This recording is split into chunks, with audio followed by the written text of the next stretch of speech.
Hola a todos los que nos escucháis en estos momentos. Hoy continuamos estudiando la Biblia con el tema 718 y estudiaremos el capítulo 17 de Mateo. Como siempre, le damos la palabra a Francisco.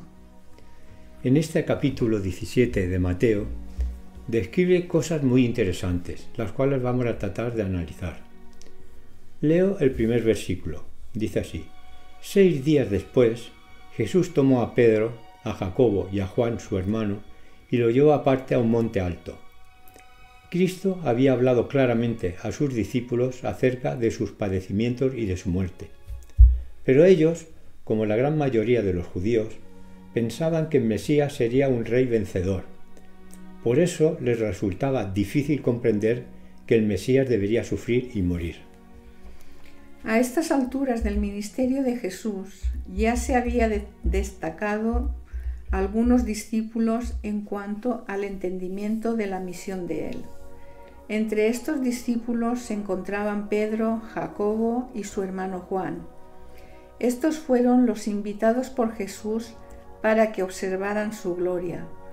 Respecto a la elección de estos tres, ya se repitió en otra ocasión, como se puede ver en Marcos 5:37 y 14:33, en la agonía del Maestro en el Getsemaní. Veamos lo que dicen los versículos 2 y 3. Y se transfiguró delante de ellos y resplandeció su rostro como el sol, y sus vestidos se hicieron blancos como la luz. Y he aquí les aparecieron Moisés y Elías hablando con él. Esta visión no fue un sueño, sino una realidad, pues posteriormente Pedro confirmó esta aparición, lo cual podemos comprobarlo en la segunda carta de Pedro, capítulo 1, versículos 16 al 18. La apariencia del rostro de Jesús se modificó bajo la influencia de esa radiante luz blanca. Era una gloria luminosa que parecía venir desde adentro. Esa era la gloria que Jesús había tenido en el cielo antes de que asumiera la forma de la humanidad. Y es la gloria con la cual volverá otra vez a esta tierra. Según el libro de Marcos, sus vestidos se vieron tan blancos que ningún lavador en la tierra los puede hacer tan blancos.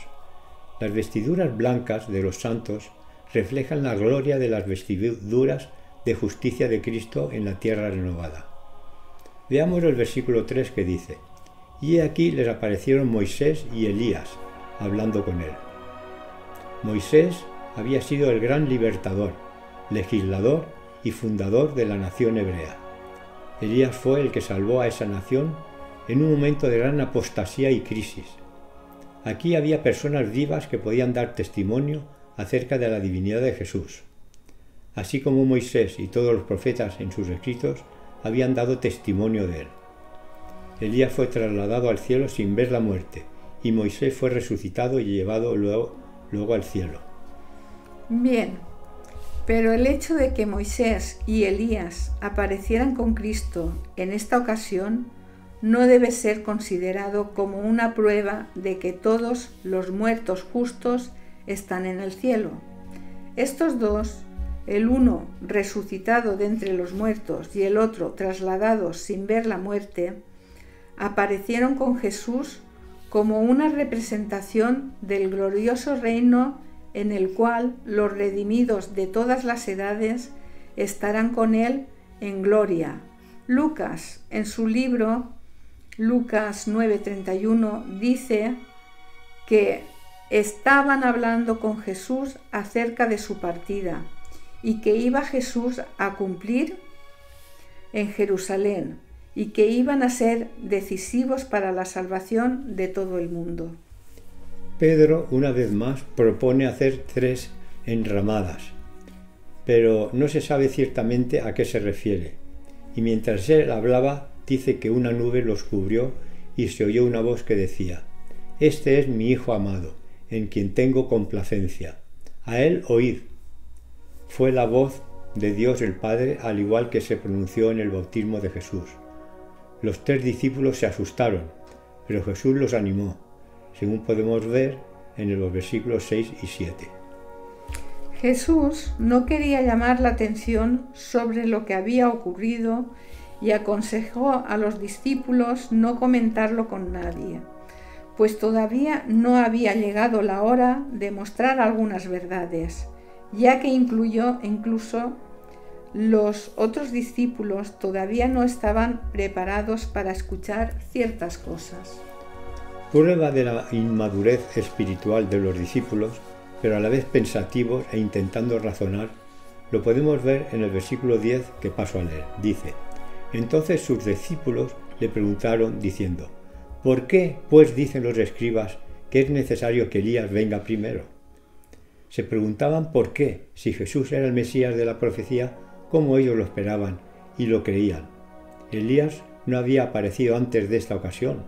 Todavía tenían una comprensión errónea de la misión de Juan el Bautista, a pesar de que Jesús ya les había dicho claramente que en la vida y la obra de Juan el Bautista se había cumplido la profecía de la venida de Elías.